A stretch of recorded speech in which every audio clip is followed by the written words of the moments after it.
Puis, il y a une femme du nom de Sophia Stewart qui prétend être la mère de la matrice.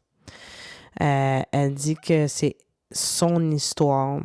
Ce qu'elle dit, c'est qu'elle a écrit un livre en 1983 qui était comme une science-fiction, elle voulait mettre de l'avant aussi que ces personnages étaient comme incarnés par des personnes African-American.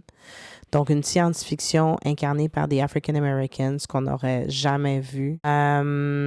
Et aussi, elle prétend que le film Terminator et film La Matrice, finalement, c'est une histoire et l'histoire s'appelle The Third Eye, le livre qu'elle a écrit. Moi, j'ai lu ce livre-là. Honnêtement, s'il faisait un film avec ce livre-là qu'elle a écrit, ce serait vraiment psychédélique, super malade dans la tête. C'est vraiment amazing, une science-fiction pure. S'il faisait vraiment science-fiction pure, ce serait vraiment malade. Ce serait encore plus hot pour dire que on pourrait décider d'avoir que des personnages African-American ou... Ouais, ce serait encore plus original. Elle, dans le fond, ce qu'elle voulait faire, là, son projet, son idée, elle tripait sur les science-fiction. C'était la grosse mode dans ces années-là. Puis un peu avant aussi, Star Wars avait sorti en 77. E.T. avait sorti en 82. Fait qu'elle a écrit en 83, tu sais, une science-fiction. Puis elle voulait, dans le fond, créer le retour... l'histoire le retour de Jésus, science-fiction, mélange de philosophie aussi.